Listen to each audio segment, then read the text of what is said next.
Ngayong linggo lang, 2 babae ang tinangkang dukutin sa magkahiwalay na lugar. Isa sa Las Piñas at isa naman sa Cavite.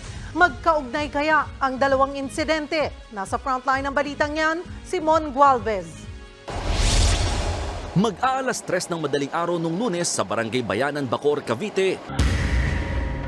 Sa pool sa CCTV ang isang babaeng kumakaripas ng takbo.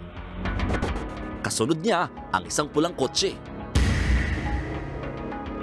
Sa isa pang kuha, makikitang huminto ang babae sa tapat ng isang bahay habang dumiretso na palayo ang sasakyan.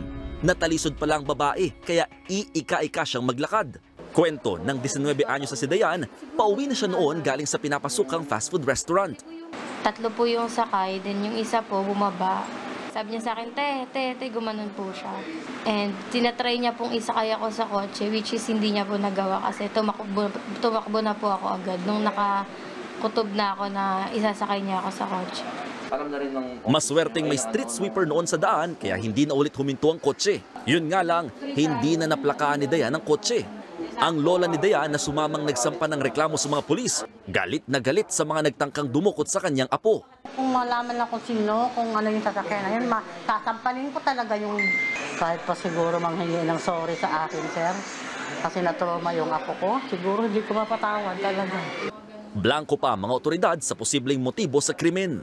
Mahirap pa kasi talagang i-establish kung ano talaga yung motive pero definitely kasi babae ang tinatarget.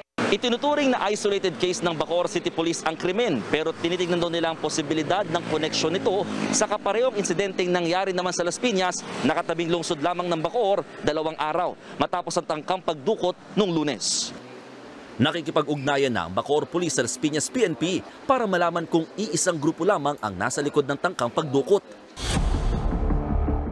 2 araw kasi matapos ang tangkang pagdukot sa Cavite noong May 25, makikita ang pagparada ng SUV na ito sa Marcos Alvarez, Barangay Talon 5 sa Las Piñas.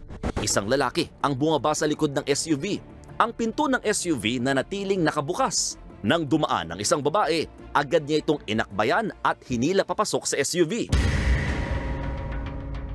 Pero nakahulagpos ang babae at kumapit sa pinto ng SUV hanggang sa may napadaang rider. Sumakay na lamang sa SUV ang lalaki sabay alis. Sa tulong ng CCTV, agad nagsagawa ng manhunt operation ng mga pulis at naaresto ang suspect na si Leonard Alfaro. When the operatives arrested him, he yielded a knapsack. Tapos nandun na nga, may packing tape, may alambre, may barel, may granada.